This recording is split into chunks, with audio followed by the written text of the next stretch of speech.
Good morning dear students. जैसा कि previous video में हमने प्रोनाउन वाला टॉपिक स्टार्ट किया था, उसके सिंगुलर फॉर्म में और प्लूरल फॉर्म में वर्ड्स फर्स्ट पर्सन में कौन कौन से यूज़ होते हैं, सेकंड पर्सन में कौन से यूज़ होते हैं और थर्ड पर्सन में कौन से यूज़ होते हैं, और उनकी कैटेगरीज जो हमने देखी है उनके यूजेस आपने अच्छे से देखे होंगे और रीड करके अच्छे से सीखा होगा। तो उसी को कंटिन्यू करते हैं हम आगे, जो उसके और टाइप्स है उनको कंटिन्यू करते हैं हम। तो हमारा जो नेक्स्ट टाइप आज हम पढ़ने वाले हैं, देखिए आज हमने कल इंट्रोगेटिव प्रोनाउंस तक क्लियर किया था। अब हमारा नेक्स्ट टॉपिक हम देखते हैं demonstrative pronoun. Demonstrative pronouns represent a thing or things. या तो कोई किसी चीज़ को रिप्रेजेंट कर रहा हो, वो सिंगुलर फॉर्म में भी हो सकता है और प्लूरल फॉर्म में भी हो सकता है। अब इसको एग्जाम्पल के थ्रू देख लेते हैं हम। Things that are far away, इसमें देखिए सिंगुलर फॉर्म में दैट यूज़ होगा, वहीं पर प्लूरल फॉर्म में इसका दोज वर्ड यूज़ होगा। नेक्स्ट देखते हैं things that are close by. अब देखिए दिस का प्लूरल फॉर्म क्या होगा, दीज। फिर से देखते हैं इन वर्ड्स को। दैट डेमोन्स्ट्रेटिव वर्ड प्रोनाउन में दैट वर्ड यूज़ होता है और दैट का प्लूरल फॉर्म होता है दोज। उसी तरह से दिस का प्लूरल फॉर्म होता है these. Remember that this, that, these, those are demonstrative adjectives when they are followed by noun. ये noun को फॉलो करते हैं। ये चारों वर्ड्स आपको ध्यान में रखने हैं। ये दोनों सिंगुलर है, दिस एंड दैट, दीज और दोज प्लूरल फॉर्म में यूज होंगे। जैसे दिस बुक, दैट बुक, वहीं पर ये प्रोनाउंस देख लीजिए, दीज कीज, दोज हिल्स। तो ये टू वर्ड्स जो हमने पढ़े थे वो डेमोन्स्ट्रेटिव प्रोनाउंस के थे। अब हम नेक्स्ट कैटेगरी देखते हैं, इनडेफिनेट प्रोनाउन। अब इनडेफिनेट प्रोनाउंस कौन कौन से होंगे? Indefinite pronouns refers to something that is unspecified, यानी कि जो अनस्पेसिफाइड है। कौन कौन से होंगे ये, जो कि कुछ यूनिक है, कुछ अलग है? देखिए सिंगुलर एनीबडी।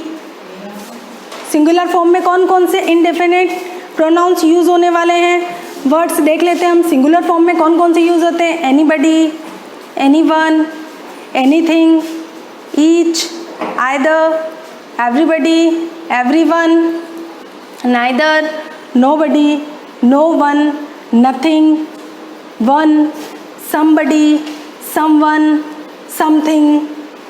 जैसे कि जो कोई स्पेसिफिक कुछ नहीं है, अनस्पेसिफिक है, जिसके बारे में कुछ प्रॉपर नहीं है। देखिए प्लूरल फॉर्म में कौन कौन से वर्ड्स हम यूज़ करेंगे as a pronoun? Both, few, many, several. और सिंगुलर फॉर्म में और वर्ड्स देखते हैं हम, all, any, most, none and some. तो ये सारे वर्ड्स आपको अच्छे से ध्यान में रखने हैं। अब देखते हैं हम हमारे रिलेटिव प्रोनाउंस। जैसे कि वर्ड से ही लग रहा है, रिलेटिव प्रोनाउन या relative pronoun refers relates to take as back to an antecedent और अ नाउन गोइंग बिफोर। ये नाउन से रिलेट करते हैं। देखिए फोर थिंग, किसी चीज़ के लिए अगर वो है तो व्हाट यूज़ होगा, और पर्सन के लिए है तो who, whom and whose use होगा। और उसी तरह अगर किसी थिंग या फिर एनिमल्स के लिए यूज़ होने वाला है तो दैट, विच, विच एवर, हुम एवर एंड वॉट एवर। फिर से देख लीजिए एक बार। अगर थिंग्स के लिए है तो वॉट यूज़ होगा, और पर्सन के लिए है तो who, whom and whose use होगा। और अगर थिंग्स या फिर एनिमल्स के लिए है तो that, which, whichever, whomever, whatever. ये सारे वर्ड्स यूज होंगे। Relative pronoun must be placed as close to antecedent at possible to avoid confusion. अब देख लीजिए इसको एग्जाम्पल के थ्रू हम समझ लेते हैं अच्छे तरीके से। We went to Peter's house who is my best friend. हम कहाँ पर गए? पीटर के हाउस पर, जो क्या है? Best friend. ये हु वर्ड यहाँ पर यूज हो रहा है एज ए प्रोनाउन। इधर देखिए second sentence, we went to the house of Peter who is my best friend. अब देखिए इसमें आप थोड़ा कंफ्यूज हो सकते हैं। We went to Peter's house, अब इसको क्लियर अगर आप राइट सेंटेंस लिखना चाहेंगे तो ये वाला सेंटेंस हमारा एज अ प्रोनाउन का यूज़ करके अगर हम करेक्ट सेंटेंस बनाएंगे तो ये वाला सेंटेंस क्लियर होगा। We went to the house of Peter who is my best friend. So next category हमारी देखते हैं प्रोनाउंस की, reflexive and emphasis pronoun. When an action done by the subject, कि सब्जेक्ट के द्वारा अगर कोई एक्शन किया गया है, कोई वर्ब कौन करता है, सब्जेक्ट करता है।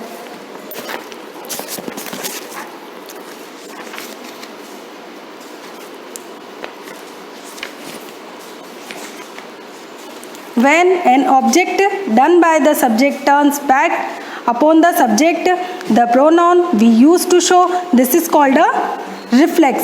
अब जैसे सब्जेक्ट के अकॉर्डिंग जो चेंज हो रहा है वो, जैसे एग्जाम्पल देख लीजिए कि हम इसमें जो चेंजेस आएंगे वो सब्जेक्ट के अकॉर्डिंग है। प्रोनाउन वर्ड कैसे यूज़ करेंगे हम, सब्जेक्ट के अकॉर्डिंग। जैसे आई हर्ट माई सेल्फ, तो आई का जो प्रोनाउन बनेगा वो होगा माई सेल्फ। वी का जो प्रोनाउन बनता है वो होगा अवर सेल्फ्स। ही का बनेगा हिम सेल्फ, शी का बनेगा her self, the dog it self. तो आपको इस सब्जेक्ट के अकॉर्डिंग ये वर्ड ध्यान में रखने हैं कि हमको इसको कैसे यूज़ करना है। आई का माई सेल्फ, वी का अवर सेल्फ, ही का हिम सेल्फ, शी का हर सेल्फ, और द डॉग यानी कोई एनिमल है तो उसका इट सेल्फ होगा। तो ये सारे वर्ड्स आपको प्रैक्टिस से सीखने पड़ेंगे कि किस वर्ड के साथ, किस सब्जेक्ट के साथ हम कौन सा प्रोनाउन यूज़ कर सकते हैं, उस वर्ड को हम कैसे क्रिएट करेंगे।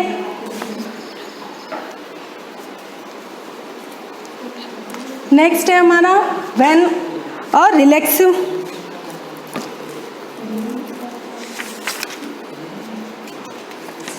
So that's it.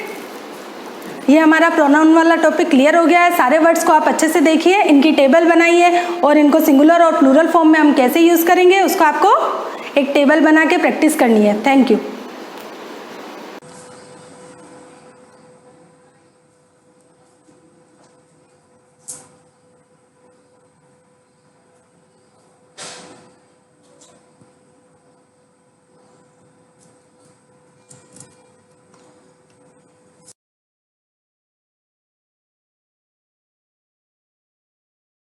Hello, good morning student. मैंने आपको लास्ट टाइम वर्ड प्रॉब्लम्स करवाई थी जिसमें 7 तक तो हमारे कंटिन्यू हो गई, 7 तक कंप्लीट हो गई थी। अब हम आगे की कंटिन्यू करेंगे। जैसे आपके क्वेश्चन नंबर 8 है, water tank can hold 56 litre of water, how much water is contain in the tank when it is 2/5 full. इसमें ये दे रखा है कि एक वाटर टैंक है वो 56 लीटर ऑफ वाटर होल्ड करता है। क्लियर। अब इसमें ये बताना है कि इस वाटर टैंक में कितना वाटर है जब 2/5 पार्ट इसका फुल है। मीन्स क्या, मैंने आपको स्टार्टिंग में जब फ्रैक्शन के बारे में बताया था तब मैंने आपको बताया था कि फ्रैक्शन क्या होता है, एज ए पार्ट।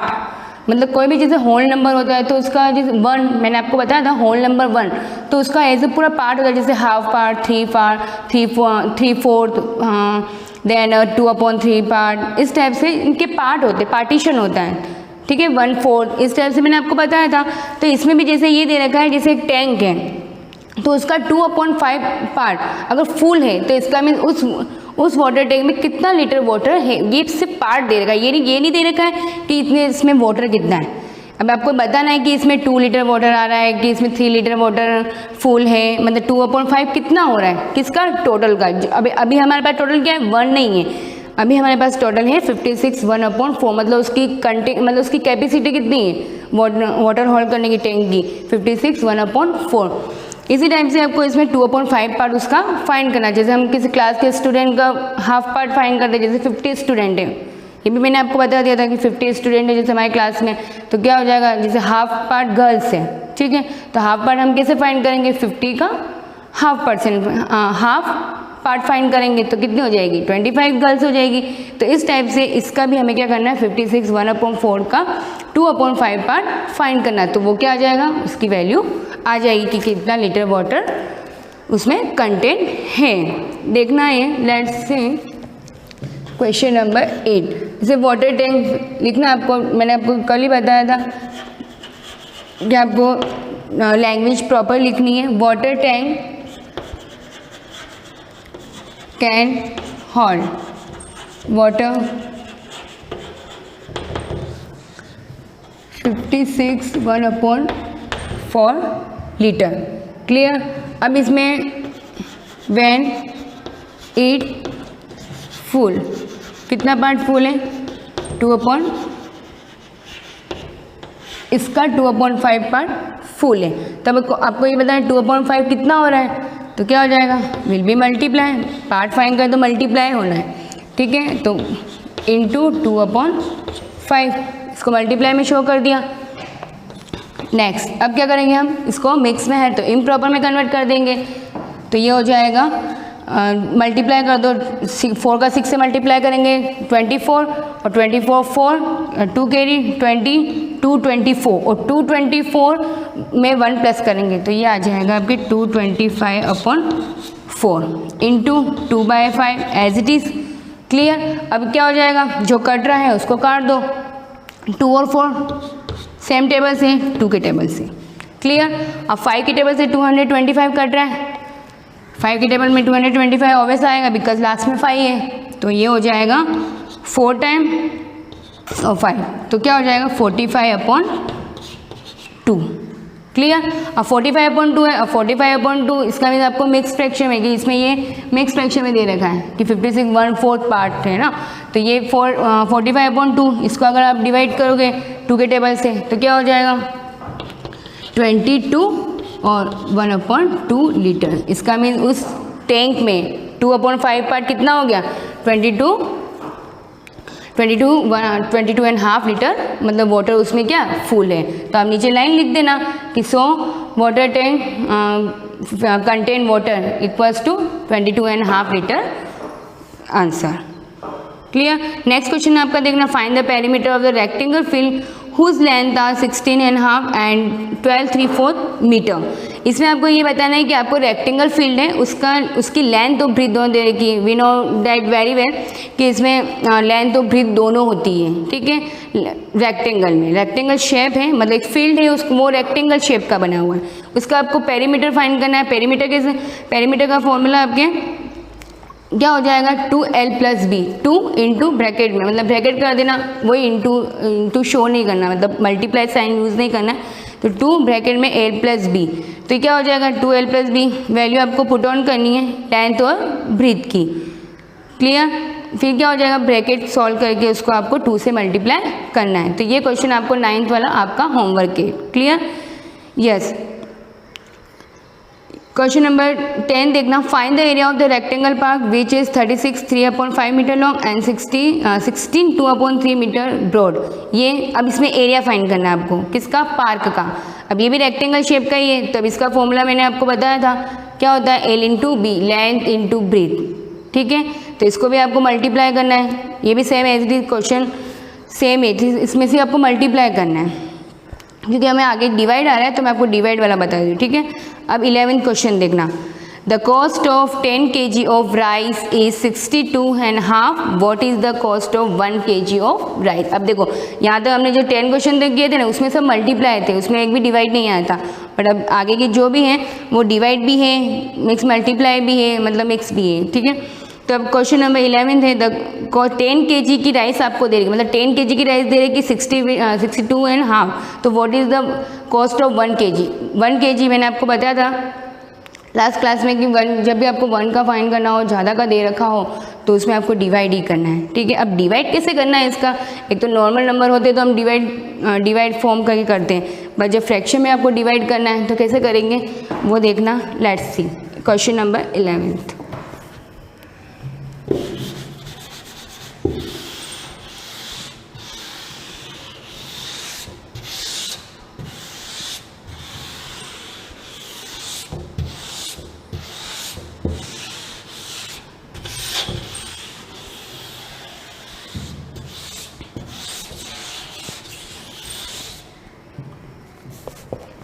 यस 11 का आंसर सॉल्व करवा रही हूँ मैं आपको। द कॉस्ट ऑफ, आपको लिखना है the cost of 10 kg of rice 10 kg of rice कितना दे देगा आपको 62.5 रुपीज़।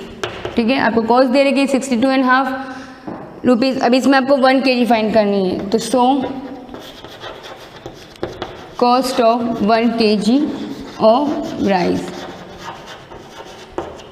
अब इसे डिवाइड शो करना है, तो डिवाइड सबसे पहले इसको शो कैसे करना है वो देखना है।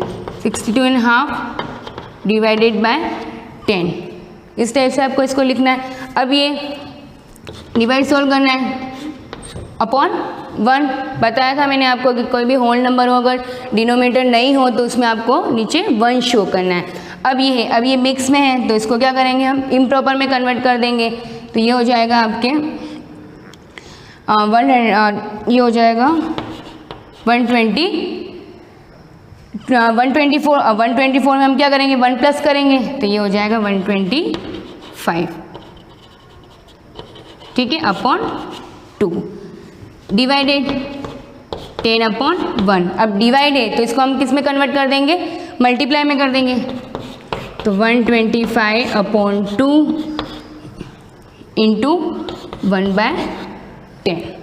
ठीक है, अब 1/10 हो गया। अब कुछ कट रहा हो देख लो, सॉल्व कर लो कि कुछ कट रहा है, डिनोमिनेटर न्यूमरेटर कट रहा है। कौन से टेबल से कट रहा है, 5 के टेबल से कट रहा है। ठीक है, अब 5 के टेबल से काट दो, ये हो जाएगा आपके 2 टाइम। 5 के टेबल से कट रहे हो, दोनों को सेम टाइम काटना है। ठीक है, ये और ये। ठीक है, तो ये हो जाएगा आपके 25 टाइम। अब क्या हो जाएगा 25 इंटू 1 25 और ये हो जाएगा 2 इंटू 2 4 25/4। अब 25/4 को क्या करना है, इसको आपको क्या करना है डिवाइड करना है। ठीक है, और डिवाइड करके आपको इसकी कॉस्ट फाइंड कर देनी है। आगे देखना, इसके आगे का सॉल्यूशन आपको करना है, मिक्स फ्रैक्शन में आपको चेंज करना है। ठीक है, यस। क्वेश्चन नंबर 12 देखना। अब if the cost of 15 pen is 32.5 तो find the cost of 1 pen. इसमें भी आपको 1 पेन की कॉस्ट फाइंड करनी है, सेम एज इट इज ही है। तो ये आपके होमवर्क है, क्लियर। 13 क्वेश्चन देखना। The cost of 1 kg of sugar is 11/4। How many kilograms of sugar can be brought for 25/7। अब इसमें ये बता रखा है कि 1 kg की आपको शुगर 1 kg की आपको प्राइस दे रखी है कि 11/1/4 मतलब 1 kg की दे रखी है। अब ये है कि वो 25/5/7 रुपीज़ में कितने किलोग्राम शुगर परचेज कर सकता है। तो इसमें भी आपको क्या करना है, मल्टीप्लाई नहीं करना है। इसमें जैसे क्वेश्चन थोड़ा मतलब इसे मतलब दिया है कि इसको मतलब सिंपल तरीके से नहीं दे रखा है कि 1 का डायरेक्ट फाइंड करना है। इसमें ये देखा कि 1 की दे रखी, पर इसमें ये दे रखा है कि इतने रुपीज़ में कितने करेंगे। जैसे आपके कोई क्वेश्चन, जैसे आपके कोई होता है कि 1 kg की प्राइस दे रखी है, जैसे एक नोटबुक है उसकी प्राइस दे रखी है आपकी 10 रुपीज़। अब जैसे मैंने बोल दिया कि आप 100 रुपीज़ में कितनी नोटबुक्स लेकर आओगे तो कितनी आएगी 10 आएगी। तो हम क्या करेंगे 100 को 10 से डिवाइड कर देंगे, तब हमें पता लगा कि हमें 10 नोटबुक्स आएगी। तो वैसे ही इसमें भी ये दे रखा कि आपको प्राइस दे रखी कि इतने प्राइस में वो कितने शुगर खरीद सकता है इस रेट की। तो इसमें भी आपको क्या करना है डिवाइड करना है। बट डिवाइड करने से पहले ये ध्यान रखना कि इसमें आपको 11/1/4 आगे नहीं लिखना है, क्योंकि इसमें जो डिजिट ग्रेटर है वो हमेशा आगे आती है। जैसे 25/5/7 ग्रेटर है 11/1/4 से, तो वो आगे आ जाए 25/5/7 डिवाइडेड बाय 11/1/4। क्लियर। फिर उसको ऐसे ही इन्वर्स करके उसको ऐसे सॉल्व करना है। ठीक है, क्वेश्चन नंबर 14 ऐसे डिवाइड किए हैं क्वेश्चन। ये 14 भी देख लेना। अ cyclist cover 14 with 2/5 kilometre in 2 with 1/4 hours. What is the distance covered by the cyclist in 1 hour? ये तो इजी है, 1 hour n hour इसका मीन 1 hour, और 1 hour में ये साइक्लिस्ट है वो क्या करे 2.14 आवर्स में इतने किलोमीटर डिस्टेंस कवर कर रहा है। तो 1 hour में कितना करेगा, तो वही डिवाइड ही हो जाएगा। ठीक है, yes. Question number 15 Rekha had 11/14 metre long ribbon. She cut into 9 pieces. Find the length of each pieces of the ribbon. अब इसमें रेखा है, रेखा के पास क्या है 11/1/4 लॉन्ग रिबिन है। ठीक है, ये वाला क्वेश्चन देख लो भले आप 15।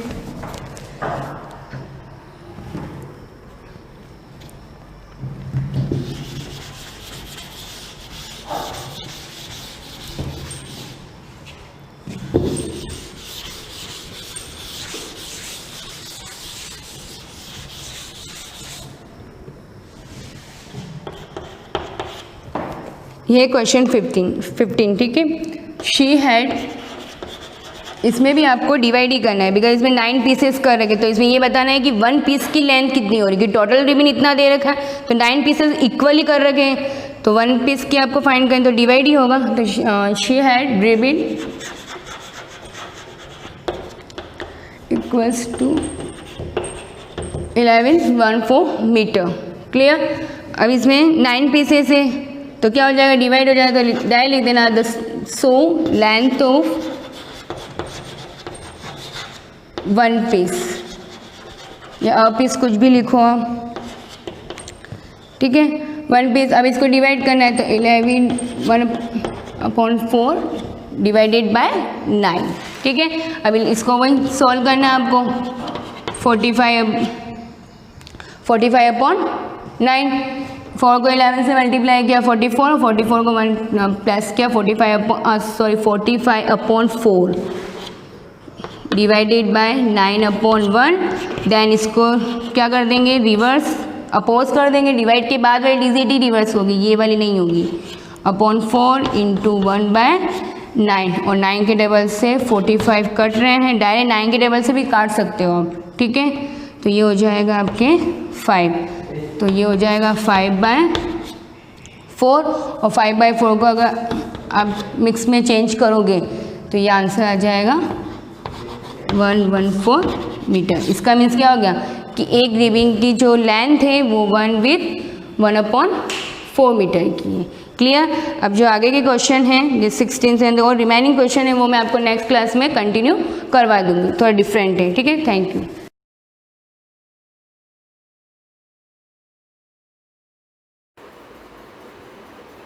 गुड मॉर्निंग स्टूडेंट्स, हम हिस्ट्री का सेकंड चैप्टर पढ़ रहे थे, rise of the regional kingdoms. मैंने इसमें बताया था कि जो क्षेत्रीय राजाओं का उद्भव कैसे कैसे हुआ था, मतलब कि क्या क्या उनके पीछे मिथ थी, क्या क्या कहानी थी, उसको बेस मानकर इनका उद्भव माना जा रहा था। और कौन कौन सी जनजातियों से भी इनका उद्भव माना जाता है। तो इसमें अपन ने फर्स्ट पॉइंट पढ़ा था गुर्जर प्रतिहार वाला। गुर्जर प्रतिहार वाले में मैंने आपको 2 लाइन्स पढ़ाई थी, उसके आगे अपने कंटिन्यू करना है कि गुर्जर प्रतिहार ने जो अपना शासन है वो कहाँ पर कितना कंटिन्यू किया। हाउएवर यहाँ से बुराज तक हो गया था, उसके बाद कंटिन्यू करेंगे। However the most important ruler of this empire was Mihir Bhoj. देखो इस गुर्जर प्रतिहार के जो शासक थे, जो रूलर्स थे, उसके सबसे इम्पोर्टेंट राजा कौन थे, मिहिर भोज थे। 836 CE 885 CE who conquered Kannauj and made it his capital. देखो इन्होंने क्या किया, 800 इनका शासन कहाँ से कहाँ चला था, 836 से 885। हु कनकर्ड कन्नौज, इन्होंने कन्नौज के ऊपर विजय प्राप्त की और मेड इट हिज कैपिटल, उसको अपनी राजधानी बना दिया। यहाँ पर कैपिटल का मतलब पहले राजधानी से लिया जाता था। कैपिटल का मीन्स क्या होगा, यहाँ पर राजधानी थी। इन्होंने कन्नौज को अपनी राजधानी बना दी। किसने बनाई थी, मिहिर भोज ने। His successor were weak and successor का मीन्स होता उत्तराधिकारी। लिख देना, बार बार ये वर्ड आएगा। ही सक्सेसर वर वीक, इनके जो सक्सेसर थे वो क्या थे, कमजोर थे। And could not hold on to the empire, इन्होंने क्या किया, अपने साम्राज्य के ऊपर कंट्रोल नहीं कर सके, यानी कि उसको आगे कैसे बढ़ाया जाए वो सारा काम वो नहीं कर सके, यानी कमजोर थे, अच्छे से काम नहीं कर सके थे।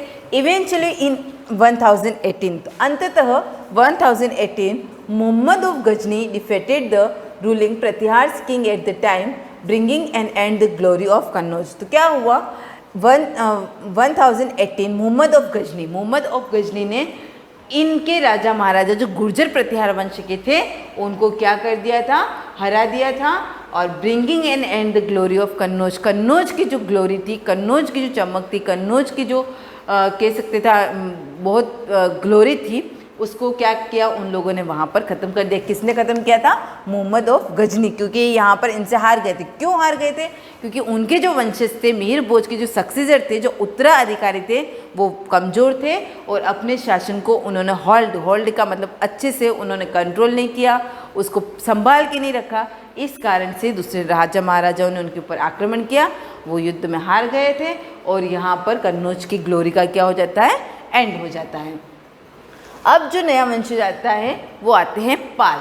इनका शासन चला था 800 CE से 1200 CE। The Pal dynasty was founded by Gopala. अब फर्स्ट क्वेश्चन भी है और उसका आंसर भी है। Who was founded by Pal dynasty, तो आंसर आएगा आपका गोपाला, यानी कि पाल डायनेस्टी को किसने ढूंढा था या किसने उसकी स्थापना की थी, तो क्या आंसर आएगा Gopala. He was elected king chosen by the nobles because the previous ruler had died issueless. क्या दे रखा है यहाँ पर, जो ये दे रखा है, देखो राजा महाराजाओं की क्या होता था, पहले जो शासन चलता था एक के बाद एक उत्तराधिकारी चलते थे। जैसे अभी जो राजा चल रहे उनके बाद उनकी सीट पर उनकी मृत्यु के बाद कौन बैठेगा, उनका जो बड़ा बेटा होगा वो उसका उत्तराधिकारी बन जाएगा। लेकिन यहाँ पर क्या दे रखा है, he was an elected king, यानी कि राजा का क्या हुआ था, इलेक्शन हुआ था, चयन हुआ था, chosen by the nobles. Nobles का मतलब जो भी उनके गवर्नमेंट के अंदर, जो भी उनके शासन में बड़े बड़े कवि और प्रसिद्ध लोग होंगे जिनको बहुत इम्पोर्टेंस दी जाती होगी, उन लोगों ने उनका सिलेक्शन किया था। बिकॉज क्योंकि the previous ruler had dead issueless, क्योंकि उनके जो पहले जो राजा महाराजा थे वो किसी कारणवश उनकी डेथ हो गई थी किसी इशू की वजह से। उसकी वजह से यहाँ पर जो राजा महाराजा आए थे वो उत्तराधिकारी नहीं होकर उनका क्या किया गया था, इलेक्ट, उनको चयन किया गया था। His capital was it Pataliputra, इनकी कैपिटल का नाम क्या था, Pataliputra. Dharmapala and Devapala were the famous rulers of this dynasty. इस वंश के फेमस रूलर यानी कि प्रसिद्ध जो राजा थे, शासक थे, वो कौन थे, धर्मपाला एंड देवपाला। ये जो फर्स्ट लाइन दे रखी है इसको आपको अंडरलाइन करनी, the Pal dynasty was founded by Gopala. पीछे इसका क्वेश्चन भी आएगा आपकी फिल इन द ब्लैंक्स में, तो आप इसको यहाँ से फिल कर लेना। They extend and consolidate the Pala empire, इन्होंने क्या किया, एक्सटेंडेड का मतलब विस्तार करना। तो ये विस्तार करने का काम किसने किया था, धर्मपाला और देवपाला। क्यों, क्या दे रखा है, ये फेमस रूलर्स थे, यानी कि अच्छे प्रसिद्ध वहाँ के राजा थे। They ruled around the region of, अब इन्होंने कहाँ कहाँ पर शासन किया, इनके क्षेत्र दे रखे, ठीक है। They ruled around the region, यानी कि रीजन का मीन्स क्या होता है, क्षेत्र, कहाँ कहाँ पर इन्होंने अपना साम्राज्य स्थापित कर दिया था। Region of Bihar, Bengal and parts of Odisha and Assam with many ups and down for over 4 centuries. क्या दे रखा है, अप्स एंड डाउन का मतलब क्या होता है, बहुत उतार चढ़ाव के बाद, यानी कि ओवर 4 सेंचुरी, 4 शताब्दियों तक उन लोगों ने बहुत उतार चढ़ाव देखे। उसके तब जाके इन्होंने बिहार, बंगाल, ओडिशा और असम, इन सभी जगह पर, इनमें से हो सकता है कुछ कुछ क्षेत्र हो, ऐसा नहीं कि पूरा का पूरा पार्ट ये लोग विजिट कर लेते थे, किसी पार्ट पर इन्होंने अपना अधिकार प्राप्त कर लिया था। In the middle of the 12th century AD, विजय सेना फाउंडेड द सेना डायनेस्टी एंड डिफीटेड द पाल्स। अब क्या हुआ, मिडिल ऑफ 12th सेंचुरी, यानी कि 12th सेंचुरी के मध्य में विजय सेना नाम की कोई सेना हो कि उस समय फाउंडेड द सेना डायनेस्टी, उन्होंने एक नई डायनेस्टी की स्थापना कर दी, यानी उसको फाउंड कर लिया, ढूंढ लिया, जिसका नाम क्या था, सेना डायनेस्टी। एंड डिफीटेड द पाल्स, अब यहाँ पर पाल्स को उन्होंने क्या कर दिया था, हरा दिया था। Later the Senas lost their kingdom to Bakhtiar Khilji at the end of 12th century, और उसके बाद भी क्या हुआ, The Senas lost, अब यहाँ पर पाल्स को हरा कर कौन आए थे, सेना डायनेस्टी आई थी, और सेना डायनेस्टी को वापस किसने हराया था, बख्तियार खिलजी ने। आपको यहाँ पर जो भी सीरीज दे रखी, क्रम दे रखी, आपको उस सीरीज से ही ये लर्न करना पड़ेगा। लर्न करने का मतलब पीछे आपके क्वेश्चन नहीं आएंगे, लेकिन आप माइंड में रखते हो तो आपका सारा क्लियर हो जाएगा कि किस राजा के ऊपर किसने अटैक किया था, तो उसका एंड हो गया था, फिर नया राजा कौन आया था। तो आप स्टेप बाय स्टेप चलना, और बेटर होगा अगर आप नोट्स बना रहे हो तो आप स्टार्टिंग से लिखोगे। गोपाला ये फाउंड किया था, गोपाला के बाद कौन आए थे, देवपाला एंड धर्मपाला आए थे। उसके बाद इनके ऊपर अटैक किसने किया था, सेना डायनेस्टी ने किया था। सेना डायनेस्टी के ऊपर अटैक किसने किया था, बख्तियार खिलजी। तो आप इसको कैसे शो कर दोगे, एरो बना के एक के बाद एक, तो आपका ये क्लियर हो जाएगा। अब देखो पाल के बारे में कुछ इंपॉर्टेंस दे रखा है कि उन्होंने क्या क्या किया था। The पाल्स were great patron, patrons का मतलब होता है संरक्षण, किसके पेरेंट्स क्या होते हैं, अपने संरक्षण करने वाले होते हैं। Patrons of learning and religion, क्या दे रखा है, लर्निंग, शिक्षा में, एंड रिलीजन्स, धर्म के क्षेत्र में। Dharmapala founded the famous Buddhist monastery at Vikramshila.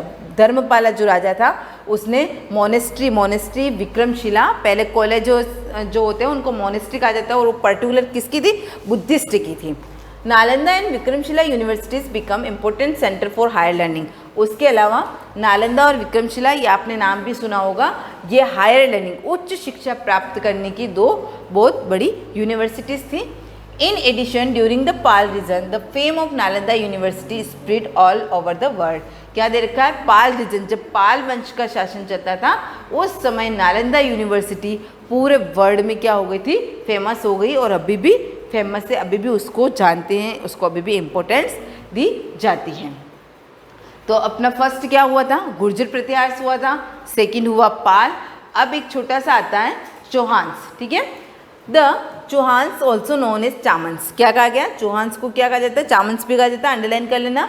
Ruled in the area around Delhi and Ajmer. क्या दे रखा है? इन्होंने अपना शासन कहाँ कहाँ पर चलाया था? Delhi and Ajmer. Prithviraj Chauhan was the most famous Chauhan ruler, और आपने इसको सुना भी होगा, पृथ्वीराज चौहान का नाम भी सुना होगा, यहाँ पर अंडरलाइन भी कर लेना। ये भी पीछे आपके क्वेश्चन आएगा। पृथ्वीराज चौहान कौन था? तो फेमस चौहान रूलर था, ठीक है। Prithviraj Chauhan was the most famous Chauhan ruler, specially remembered for defeating Mohammad Ghori in 1191। Underline करना है आपको, क्योंकि ये आपके आगे से आगे जिस क्लास में आप पढ़ते जाओगे ये लाइन तो आपके आती ही रहेगी। किस लिए याद किया जाता है? Specially remembered for defeating Mohammad Ghori, क्योंकि उसने 1191 में जो युद्ध हुआ था मोहम्मद गोरी और पृथ्वीराज चौहान के बीच में, उसमें उसको हरा दिया था। However a year later he was killed by गोरी, लेकिन उसके एक ही साल बाद 1192 में फिर से युद्ध हुआ था, तो उसमें मोहम्मद गोरी से पृथ्वीराज चौहान हार गया था और उसकी मृत्यु हो गई थी। तो अभी अपन ने 3 नॉर्थन रूलर्स के बारे में पढ़ा है, गुर्जर प्रतिहार, पाल्स और चौहान्स। आपको इंटरेस्ट भी आया होगा और इजी ये समझ में भी आ गया होगा। नेक्स्ट दे रखा है चंदेल्स, इसको हम नेक्स्ट वीडियो में कंटिन्यू करेंगे। एक बार आप इसको रीड कर लोगे तो आपके माइंड में भी रहेगा कि मैम क्या पढ़ाने वाले हैं नेक्स्ट। और वैसे भी अभी आपके पास बहुत सारा टाइम है, तो एक बार कोशिश करना कि हम जो भी पढ़ा रहे हैं उसको आप रीड कर लो, ताकि आपको अच्छे से समझ में आ जाए। Thank you.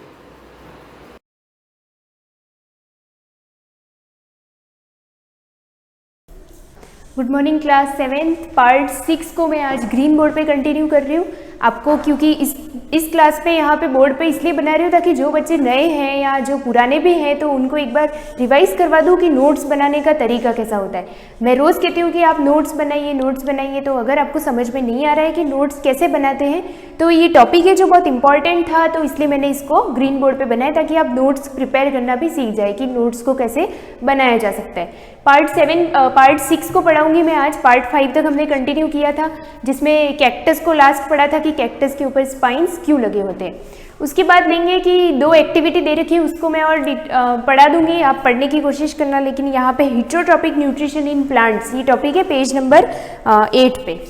तो ये जो टॉपिक है इसको लेते हैं हेटेरोट्रॉपिक। पहले हमने क्या पढ़ा था? लास्ट जो सबसे पहले स्टार्ट की थी क्लास, वहाँ पे हमने स्टार्ट किया था autotrophic nutrition. Autotrophic nutrition means कि ग्रीन प्लांट्स जो होते हैं वो ऑटोट्रॉपिक की कैटेगरी में आते हैं। ऑटोट्रॉपिक में उनको क्यों रखा है? क्योंकि वो अपना फूड जो है वो खुद बनाते हैं। Auto means self, nutrition means बनाते हैं, फूड जो बनाते हैं वो सेल्फ बनाते हैं। उसके बाद ये बात की थी कि ग्रीन प्लांट्स अपना खाना खुद क्यों बना सकते हैं, क्योंकि उनमें एक स्पेशल फीचर्स होता है जिसको हम बोलते हैं कि उनमें एक पिगमेंटेशन की जो चीज़ होती है वो पिगमेंट होता है, क्लोरोफिल नाम का ग्रीन पिगमेंट होता है जो लीव्स में प्रेजेंट होता है, लीव्स को ग्रीन कलर देता है, जिसकी वजह से वो अपना फूड खुद बना सकता है। एक फोटोसिंथेसिस नाम की प्रोसेस करता है जिसके कारण वो अपना फूड बना लेता है। ये चीज़ पढ़ी थी ऑटोट्रॉपिक में। उसके बाद ऑटोट्रॉपिक में फोटोसिंथेसिस की रिएक्शन आई थी, या जो भी हमने देखा था प्लांट में वो कौन कौन से पार्ट है जहाँ पर ग्लूकोज जो बनती है फोटोसिंथेसिस प्रोसेस के थ्रू, जो ग्लूकोज बनती है C6H12O6, वो कहाँ कहाँ स्टोरेज होती है, जिन पार्ट्स को हम खाते हैं, फ्रूट, स्टेम, यहाँ तक लास्ट क्लास में छोड़ दिया था।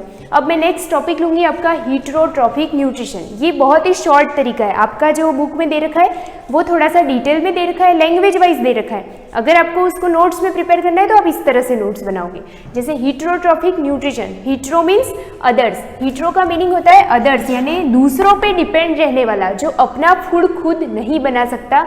लाइक ग्रीन प्लांट्स अपना फूड खुद बनाते हैं, बट हेटेरो यानी दूसरों पे डिपेंड रहने वाले जो होते हैं वो कहलाते हैं हेटेरो, यानी हेटेरोट्रॉपिक न्यूट्रिशन प्लांट्स, यानी वो प्लांट जो अपना फूड खुद नहीं बना सकते। तो ऐसे प्लांट भी होते हैं। Hetero means other, trophic means वही न्यूट्रिशन जहाँ से प्रोवाइड होता है। इसकी डेफिनेशन आप बहुत शॉर्ट में लिख सकते हो, they take in readymade food either from plants and from animals. They took readymade food, they take in readymade food मतलब ये कि हीटरो में वो आते हैं जो अपना फूड रेडीमेड बना हुआ फूड खाते हैं, चाहे वो प्लांट से हो एज वेल एज एनिमल से हो।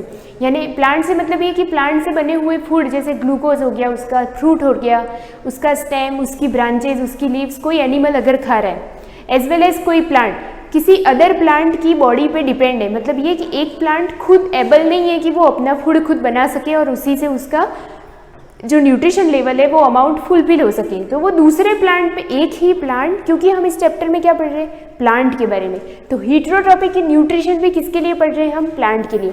तो ये वो कि जो रेडीमेड फूड खाते हैं, रेडीमेड फूड यानी दूसरे प्लांट से अपना फूड ले लेते हैं, प्लांट ही है जो दूसरे प्लांट से अपना फूड ले रहे हैं, उसको इन कैटेगरी में रखा जाता है जिसका नाम है हीटरोट्रॉपिक न्यूट्रिशन। अब यहाँ पे आपकी बुक में दे रखा है इसमें जो होती है वो कौन होती है, यहाँ पे लिखा हुआ है, इसमें जो आती है वो कौन है, for example fungi and bacteria. इसके एग्जाम्पल क्या है हीटरोट्रॉपिक न्यूट्रिशन के, फंजाई एंड बैक्टीरिया। ये मैंने नोट्स बना के रखे हैं, कुछ और ऐड करना है तो आप इसमें ऐड करो। और ये याद रखना हीटरोट्रॉपिक न्यूट्रिशन में प्लांट्स में वो होते हैं फंजाई और बैक्टीरिया जो अपना फूड खुद नहीं बनाते, दूसरों से रेडीमेड फूड इनटेक कर लेते हैं, ठीक है, फंजाई और बैक्टीरिया। उसके बाद यहाँ कुछ लैंग्वेज दे रखी है, feed by feeding on dead and decaying bodies, या तो वो किसी डेड बॉडीज से अपना फूड ले लेंगे या फिर किसी ऑर्गेनिज्म के ऊपर सर्वाइव करके उससे फूड लेंगे, कैसे लेंगे वो मैं आगे बताऊंगी। बाकी ये दे रखा है by living in another body of other organism, for such method heterotrophic nutrition जो है ये इसको बांटा गया है, यानी हीटरोट्रॉपिक न्यूट्रिशन भी वापस प्लांट में 4 टाइप्स का हो सकता है। कुछ प्लांट्स होते हैं जिनको बोलते हैं सेप्रोफिटिक, कुछ होते हैं जिनको बोलते हैं पैरासिटिक, थर्ड हमारा है symbiotic and fourth another last insectivorous. अब एक एक को यहाँ डिटेल में समझेंगे इस क्लास में। सेप्रोफिटिक न्यूट्रिशन इन प्लांट यानी दूसरे प्लांट से अपना फूड लेने वाला फर्स्ट कौन है, सेप्रोफिटिक। तो सेप्रोफिटिक प्लांट कौन सा है जो न्यूट्रिशन ले रहा है और वो क्या होता है, feeding on dead and decaying organism matter lack green colour, ये सेकेंड पॉइंट है। ऐसे पॉइंट्स बनते हैं, आप ऐसे नोट्स बनाना सीख जाओ आज की क्लास से। तो सेप्रोफिटिक का मीनिंग क्या है, feeding on dead and decaying organic matter, वो ऑर्गेनिज्म या वो प्लांट जो फीड करते हैं, जो जहाँ से फूड लेते हैं डेड एंड डिकेइंग, या तो डेड पार्ट से किसी अदर प्लांट के डेड पार्ट से फूड लेते हैं, या डिकेइंग यानी सड़े गले या खराब हुए पार्ट जो डैमेज हो चुका है, जैसे किसी प्लांट की लीफ टूट गई है तो उसको भी बोल सकते हैं हम decaying matter. Lack green colour, ऐसे प्लांट में ग्रीन कलर होगा ही नहीं। क्यों होगा, क्योंकि ग्रीन प्लांट्स में अगर ग्रीन कलर है, अगर उनमें क्लोरोफिल पिगमेंट है तो उसको हीट्रो मतलब अदर न्यूट्रिशन पे डिपेंड होने की ज़रूरत ही नहीं। अगर उसमें क्लोरोफिल प्रेजेंस है दैट मीन्स वो फोटोसिंथेसिस प्रोसेस करेगा और अपना फूड तो वो खुद बना लेगा, CO2, H2O, वाटर, सनलाइट इनसे मिलके। तो अगर सेप्रोफिटिक है दैट मीन्स वो दूसरों पे डिपेंड है, उसका मतलब उसमें ग्रीन कलर तो होगा ही नहीं, एब्सेंट ग्रीन कलर, ठीक है। ग्रीन कलर यानी ग्रीन पिगमेंट क्लोरोफिल की उसमें कमी होगी। एग्जाम्पल इसका हो जाएगा मशरूम, यीस्ट और बैक्टीरिया, ये 3 इसके एग्जाम्पल है। मैंने जैसे नोट्स बनाए आप ये नोट्स बना लो ताकि आपको भी तरीका समझ में आ जाएगा कि नोट्स हम कैसे बना सकते हैं। ये हो गया सेप्रोफिटिक। सेप्रोफिटिक का मीनिंग जो दूसरे ऑर्गेनिज्म पे डिपेंड होता है, चाहे वो डेड हो या डिकेइंग हो। और दूसरी बात उसके अंदर ग्रीन कलर नहीं होता है। फिर मशरूम, यीस्ट और बैक्टीरिया के एग्जाम्पल आप ज़रूर मेंशन कर दीजिएगा। सेकेंड पॉइंट लेते हैं हम पैरासिटिक, जो कि बहुत ही अच्छा समझने जैसा है, इसको मैं और डिटेल में समझाऊंगी। जैसे यहाँ देख रखा है लिविंग, एक फर्स्ट पॉइंट इसका बन जाता है, आप नोट्स में ऐसे ही लिखिएगा, living in another organism and deriving food from that organism. Sidhi language है बिल्कुल। लिविंग इन अनदर, दूसरे ऑर्गेनिज्म पे डिपेंड रहता है, किसके लिए, फूड के लिए, और उसी ऑर्गेनिज्म से अपना फूड ऑब्टेन करता है। मतलब ये कि इसमें क्या होता है, लिविंग इन अनदर ऑर्गेनिज्म, दूसरी बॉडी पे डिपेंड रहता है। मतलब एक प्लांट बॉडी दूसरी प्लांट बॉडी की वजह से ही सर्वाइव करती है, उसी से न्यूट्रिशन लेती है और अपना फूड लेकर वो अपनी जो प्रोसेस है, एक्टिविटीज़ है, उसको कंप्लीट करती है। यहाँ पे देखो बुक में दे रखा है आगे, and other organism from which the food is derived by the parasite is called the host body. मैं यहाँ आपको एग्जाम्पल देती हूँ। हम खाली अभी किसको पढ़ रहे हैं, पैरासिटिक को, सिम्बायोटिक को अलग से पढ़ेंगे। ये पैरासिटिक को है। एक एग्जाम्पल के लिए एक छोटा सा डायग्राम ड्रॉ कर लेती हूँ।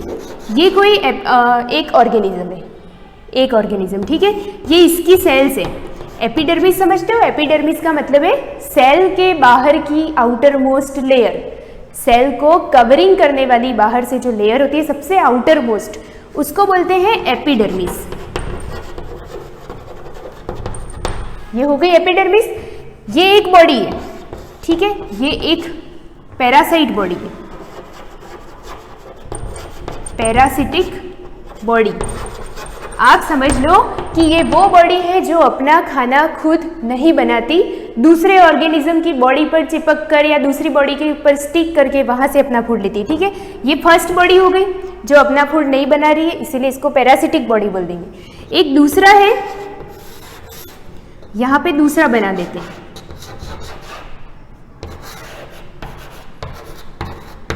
अब ये क्या कर रहा है, यहाँ पे दूसरी बॉडी बनी हुई है, ये सारी सेल्स है, ये दूसरी बॉडी की एपिडर्मिस है। जैसे ये पहली बॉडी की एपिडर्मिस है, मैं बता रही हूँ ये दोनों प्लांट है, दोनों प्लांट में से एक वो प्लांट जो अपना फूड नहीं बना सकता तो दूसरे पे डिपेंड है, और एक वो जो अपना खुद बना रहा है, सेल।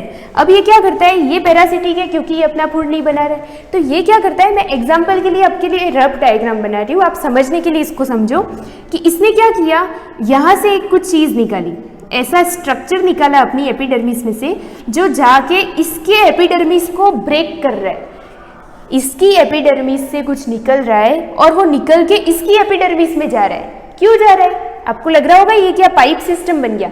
हाँ, ये पाइप सिस्टम है। ये क्या है, इस बॉडी का एपिडर्मिस इस बॉडी के एपिडर्मिस से कनेक्टिव बन गया। मतलब आप ये समझ जाओ कि ये कनेक्टिव लिंक है, बहुत सारे बना देते हैं ना। इसकी एपिडर्मिस को ब्रेक करके इसकी एपिडर्मिस में आ गया, ठीक है, ये आ गया। अब ये क्या कर रहा है, यहाँ से न्यूट्रिशन इसको चाहिए तो ये यहाँ से न्यूट्रिशन को खींच रहा है। इस बॉडी में जो न्यूट्रिशन है वो ये बनाता नहीं, ये दूसरों पे ले रहा है। तो दूसरों पे लेने के लिए ये क्या कर रहा है, अपनी एपिडर्मिस को ब्रेक करके इसने इसके अंदर एक चीज़ डाल दी, और वो चीज़ जो आपको पाइप की तरह लग रही है वो एक कनेक्टिव लिंक है। इस लिंक की वजह से ये यहाँ से अपना फूड ये खींच रहा है। तो खींचने वाला कौन हो गया, पैरासिटिक बॉडी। पैरासिटिक बॉडी जो इससे फूड ले रहा है, और वो जिससे फूड ले रहा है उसको बोला जाता है होस्ट बॉडी। अगर आपको नीचे से नहीं दिख रहा हो तो मैं बोल भी रही हूँ, आप लिख देना। ये होस्ट बॉडी है, पैरासिटिक बॉडी अपना फूड नहीं बनाती, इसलिए ये इसके अंदर एक स्ट्रक्चर को डाल देती है और वहाँ से फूड को खींचती रहती है, जिसको बोलते हैं फूड एब्जॉर्ब करती है। इस स्ट्रक्चर को हम नाम देते हैं, मैं बोल रही हूँ ना ये स्ट्रक्चर है, ये कुछ खास है, कुछ खास है, ये इसको नाम दिया है हमने, और वो है HAUSTORIA। क्या बोलेंगे इसको, हम इसको प्रोनाउंस करेंगे होस्टोरिया। ये स्पेशल टाइप का स्ट्रक्चर होता है, HAU कर देना उसको, मैंने गलत लिख दिया, HAU, होस्टोरिया। ये होस्टोरिया स्पेशल टाइप का स्ट्रक्चर है जो पैरासिटिक बॉडी को होस्ट बॉडी से फूड प्रोवाइड करवाता है। तो आप इस होस्टोरिया को अलग से निकाल के रखो, इस होस्टोरिया को आप लिख देना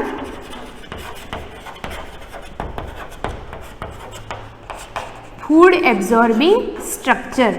ये इसकी छोटी सी क्या हो गई, डेफिनेशन, आपको बुक में नहीं मिलेगी, ये अपने हिसाब से ये बना के लिख देना कि ये क्या है, फूड एब्जॉर्बिंग स्ट्रक्चर। होस्टोरिया जो है वो यहाँ से होस्ट बॉडी से पैरासिटिक बॉडी को फूड खींच के दे रहा है, यहाँ से इसके लिए क्या कहा जा रहा है, खाना जा रहा है, तो इसको बोला जाता है होस्टोरिया। ये स्पेशल फूड एब्जॉर्बिंग स्ट्रक्चर होता है जो इसको खाना प्रोवाइड करवाता है। इस तरह से पैरासिटिक बॉडी अपना फूड दूसरी बॉडी से लेकर कंप्लीट करती है। ये एक प्रोसेस हो गया होस्ट बॉडी और पैरासाइट बॉडी। इसका जो एग्जाम्पल है, दो एक और दे रखे हैं, टोटल पैरासाइट और पार्शियल पैरासाइट। मैं नेक्स्ट क्लास में कंटिन्यू करूँगी, तब तक आप इसके नोट्स लर्न कर लेना। Thank you.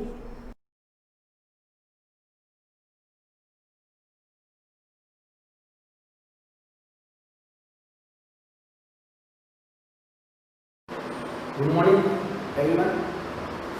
आज अपन कक्षा 7 विषय गणित के बारे में चर्चा करेंगे। अपना पहला चैप्टर है पूर्णांक। बहुत दिन बाद अपन मिले तो अपन पूर्णांक संख्या के बारे में अपन जानकारी करेंगे। इससे पहले अपन प्राकृतिक संख्या के बारे में जानकारी होनी जरूरी है। प्राकृतिक संख्या वे होती है जो एक से शुरू होती है तथा अनंत तक चलती है, जैसे 1, 2, 3, 4, 5, 6, 7, 8, 9, 10, 11, 12 ऐसे चलती रहती है, वे होती है प्राकृतिक संख्या। दूसरी बात करते हैं, सबसे छोटी प्राकृतिक संख्या होती है 1, क्योंकि वो 1 से शुरू होती है। उसके बाद अपन बात करते हैं पूर्ण संख्या, जो कि 0 से शुरू होती है और अनंत तक चलती है, जैसे 0, 1, 2, 3, 4, 5, 6 ऐसे चलती रहती है और अनंत तक चलती है। पूर्ण संख्या, सबसे छोटी पूर्ण संख्या 0 होती है। अब अपन बात करते हैं, मेन अपन टॉपिक पे आते हैं पूर्णांक। तो पूर्णांक संख्या के बारे में बताऊंगा मैं आज आपको। तो पूर्णांक संख्या सभी धनात्मक तथा सभी ऋणात्मक, जितनी भी संख्या है जो धनात्मक भी हो और ऋणात्मक भी हो, वह पूर्णांक संख्या कहलाती है।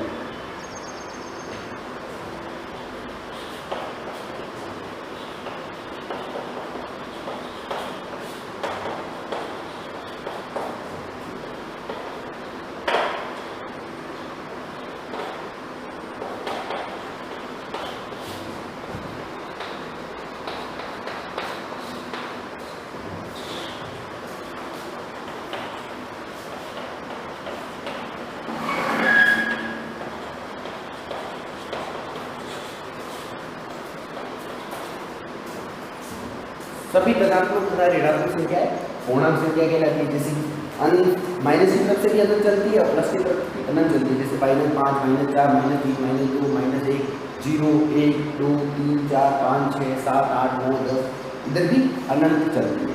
ये होती है पूर्णांक संख्या। ठीक है, अपन ये जानकारी के लिए सबसे पहले प्राकृतिक संख्या जो 1 से शुरू होती है और अनंत तक चलती है, सबसे छोटी प्राकृतिक संख्या होती है 1। दूसरी संख्या अपने लिए पूर्ण संख्या जो 0 से शुरू होती है और अनंत तक चलती है, सबसे छोटी पूर्ण संख्या 0। और तीसरी अपन ने जो बात करते हैं चैप्टर के हिसाब से वो होती है पूर्णांक संख्या, जो सभी धनात्मक तथा सभी ऋणात्मक संख्याएं पूर्णांक संख्या कहलाती है। ये तो कि अपन पूर्णांक संख्या के बारे में बात करें। अब अपन टॉपिक आगे चलते हैं, अपन संख्या रेखा के बारे में मैं आपको जानकारी देता हूँ। सबसे पहले अपन संख्या रेखा के बारे में आपने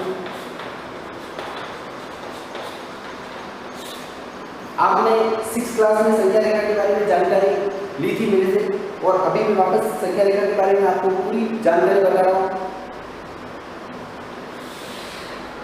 ये अपने पास एक संख्या रेखा है जिसके अंदर सेंटर में जो होता है वो 0 होता है और दाईं तरफ प्लस वाली संख्या होती है 3, 4, 5, 6 ऐसे चलता रहता है और अनंत तक चलता है। और इसकी जस्ट दाईं तरफ बाईं तरफ, ये तो क्या दायां था और ये क्या बायां, यानी दाईं तरफ आपकी जो होगा -1, -2, -3, -4, -5, -6 ऐसे ऐसे चलता रहेगा। और इधर माइनस, यानी सभी धनात्मक और सभी ऋणात्मक संख्याएं, सभी धनात्मक तथा सभी ऋणात्मक संख्याएं पूर्णांक संख्या की लगती है। और संख्या रेखा में मैंने आपको बता दिया प्लस वाली संख्या है संख्या रेखा के दाईं ओर चलती है और माइनस वाली संख्या है संख्या रेखा के बाईं ओर चलती है।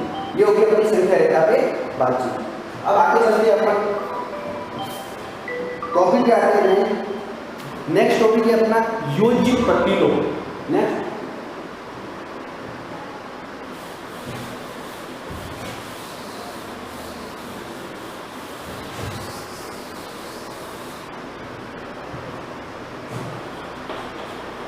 योज्य प्रतिलोम। योज्य प्रतिलोम में क्या होता है कि कोई भी संख्या होती है जो प्लस की होती है उसका योज्य प्रतिलोम माइनस हो जाता है, और जो संख्या माइनस में होती है उसका योज्य प्रतिलोम प्लस हो जाता है। जैसे एक एग्जाम्पल तो मैं बता रहा हूँ, मान लो मैं लिख रहा हूँ 5 का योज्य प्रतिलोम।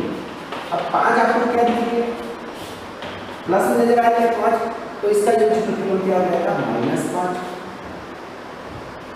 क्योंकि प्लस वाली संख्या है उसका योज्य प्रतिलोम -5।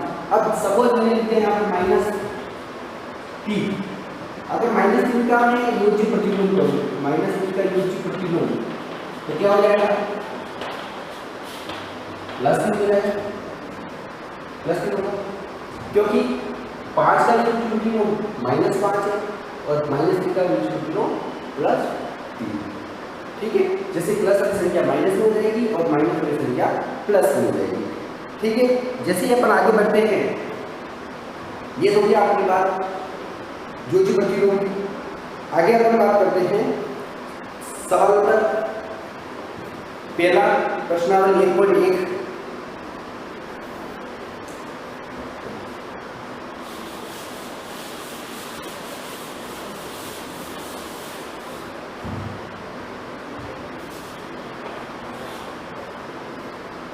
किसी विशिष्ट दिन विभिन्न स्थानों के तापमान को डिग्री सेल्सियस में निम्नलिखित संख्या रेखा पर दर्शाए गए। ठीक है, किसी स्थान के तापमान को आपको एक संख्या रेखा पर दर्शाए गए हैं, जो कि मैं आपको बोर्ड पर बता रहा हूं।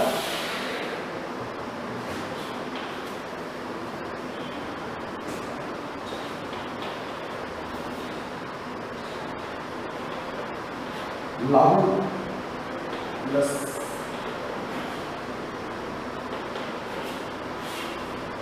माइनस प्लस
विभिन्न स्थानों के तापमान आपको संख्या रेखा के ऊपर दर्शाए गए हैं। अब इस प्रश्न से रिलेटेड अपन क्वेश्चन के आंसर देखते हैं। सबसे पहला क्वेश्चन क्या है, ध्यान से देखना। इस संख्या रेखा को देखिए और इस पर अंकित स्थानों के तापमान लिखिए। यानी आपको इन सभी स्थानों के तापमान को आपको लिख रहा है। जैसे कि सबसे पहला आपको लिख रहा है लाहौर स्थिति, पहला आपको दिख रहा है लाहौर स्थिति। ध्यान से देखना, पहले क्वेश्चन का मैं आंसर लिख रहा हूँ। पहले के अंदर पहला क्वेश्चन लाहौर स्थिति, इसका आपको टेम्परेचर बताना है।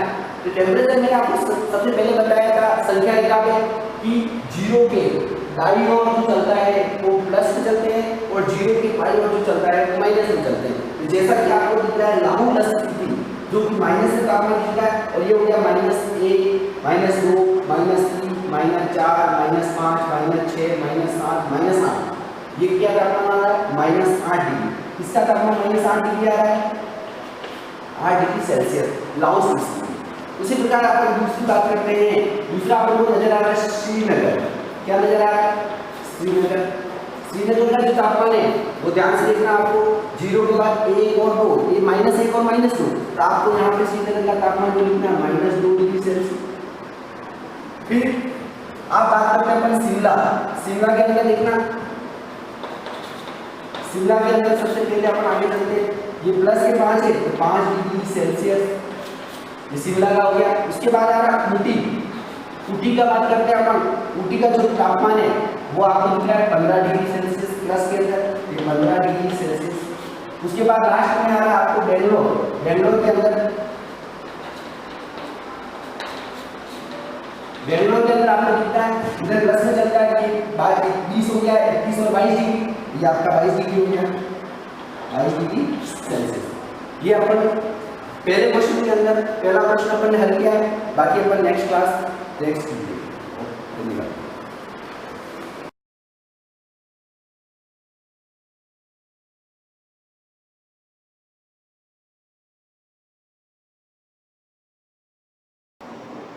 Good morning. आज सोशल साइंस की क्लास में अपना फर्स्ट दिन है और आज से हम शुरू करेंगे भाग 1 हिस्ट्री में हमारे अतीत। इस वाली किताब को हम आज से शुरू करेंगे। इसमें पहला चैप्टर है हमारा हजारों वर्षों के दौरान हुए परिवर्तन। वैसे कि प्राचीन समय में जो हुआ था उसके बारे में तो अपन ने क्या है, अपन ने जान लिया है, यानी कि पिछली बार 6th क्लास में भी अपन ने पढ़ा है प्राचीन में क्या हुआ था, परंतु थोड़ा फिर से बता देती हूँ कि जैसे एक से लगाकर यानी कि प्रारंभ से लगा करके 700 वर्षों तक का जो काल है वो कहलाता है प्राचीन काल, और 700 से लगा करके 1750 वर्षों तक का जो काल माना जाता है वो काल आता है मध्यकाल, और 1750 के बाद से जो अभी तक का जो काल चल रहा है वो है हमारे आधुनिक काल, जो कि हमारा अभी चल रहा है ना। एक से लगा करके 700 तक है अपना प्राचीन काल, 700 के बाद 1750 तक है अपना मध्यकाल, और 1750 से अभी रनिंग में जो चल रहा है वो है हमारा आधुनिक काल। अब इन तीनों कालों के बीच में क्या परिवर्तन हुआ है, जैसे कि प्राचीन काल में क्या था उसमें बदलाव होकर के मध्यकाल में कौन सा बदलाव हुआ है, मध्यकाल में जो था उसके पश्चात वापस आधुनिक काल तक में जो अभी तक में क्या बदलाव हुआ उसके बारे में हम इस पाठ में चर्चा करेंगे। 1000 वर्षों के दौरान हुए परिवर्तनों की पड़ताल, ये चैप्टर है अपना। अब देखिए अपनी किताब के अंदर एक मानचित्र दिया हुआ है, इस मानचित्र के अंदर देखिए अरब के एक भूगोल बेटा अल-इत्रिसी, प्रश्न बनता है तुम्हारे कौन से अरब के भूगोल बेटा कौन थे जिन्होंने पहली बार मानचित्र दर्शाया था, तो वो थे अल-इत्रिसी।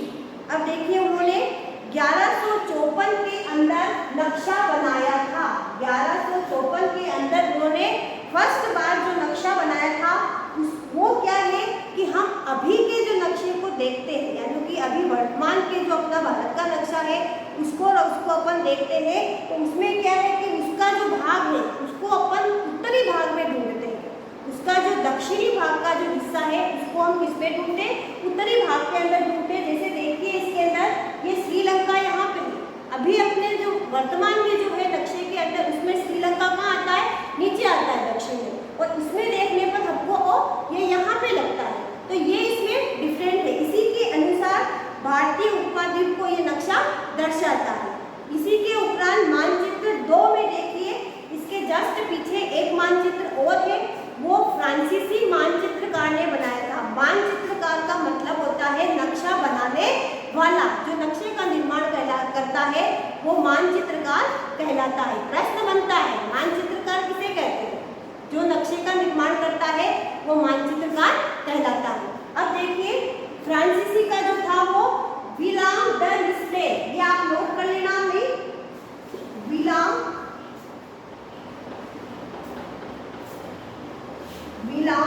द लिस्ले,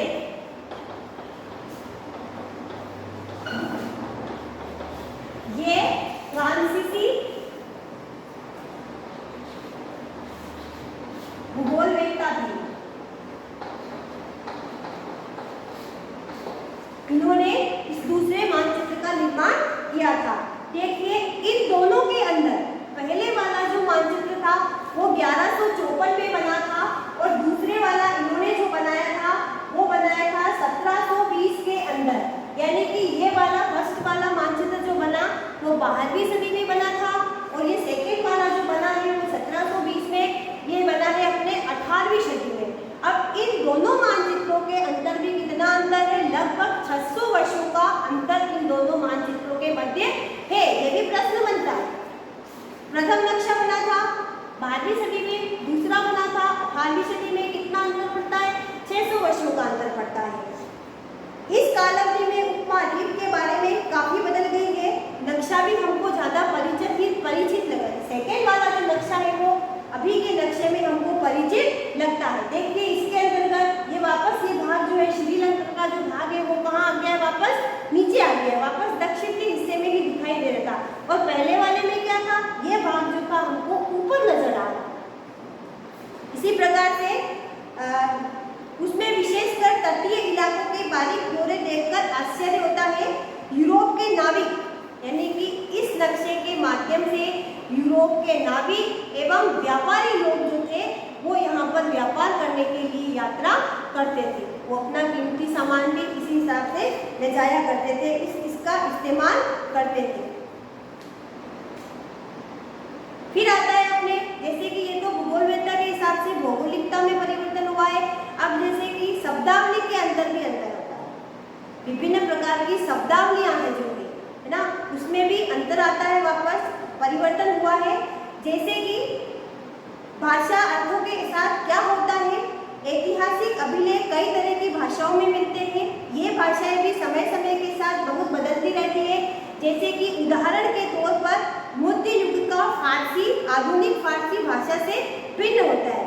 देखना इसमें 13वीं सदी के अंदर, 13वीं सदी के अंदर इतिहासकार मिन्हान ए सिराज, मिन्हान ए सिराज, ये इतिहासकार थे जिन्होंने क्या करा कि हिंदुस्तान शब्द को लिया। उदाहरण के तौर पर इन्होंने हिंदुस्तान शब्द को लिया। अब उस शब्द का प्रयोग इन्होंने क्या किया था, यानी कि पहले जो शब्दों का प्रयोग जो किया था वो अब जो लेते हैं ना उसका अर्थ बिल्कुल अलग निकलता है, अलग अलग अर्थ में होता है। उस समय इन्होंने हिंदुस्तान शब्द का प्रयोग जो किया था उन्होंने इलाकों के लिए किया था। उसमें आता है जैसे कि हरियाणा है, अभी अपने पंजाब है, हरियाणा है, पंजाब है, चंडीगढ़ है, और दिल्ली के क्षेत्र में, दिल्ली सल्तनत के क्षेत्र के जो है उन सारे इलाकों के लिए इन्होंने हिंदुस्तान शब्द का प्रयोग किया था। उस समय उनकी भाषा ये थी। इन्हीं के विपरीत 16वीं सदी में बाबर ने जो 16वीं सदी के अंतर्गत बाबर ने जो इसका प्रयोग किया था वो उन्होंने भारतीय उपमहाद्वीप के जैसे पशु पक्षी है, वहाँ के भौगोलिक वातावरण है वहाँ का, वहाँ पर रहने वाले लोगों के बारे में, उनके बारे में उन्होंने हिंदुस्तान शब्द का प्रयोग किया था। इसी प्रकार से 13वीं सदी के अंदर अमीर खुसरो ने भी इस प्रकार हिंदी शब्द का प्रयोग किया था।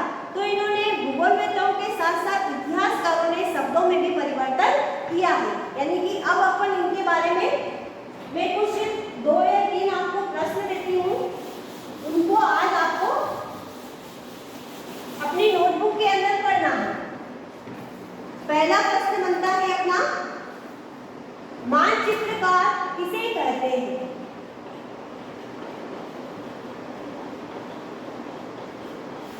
मानचित्रकार किसे कहते हैं? दूसरा प्रश्न है,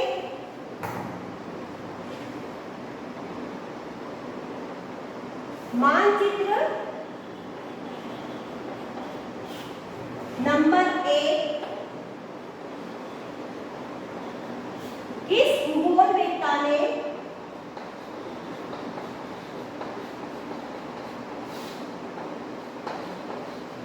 बनाया? क्वेश्चन नंबर 3 मानचित्र नंबर 2 किस भूगोलवेत्ता ने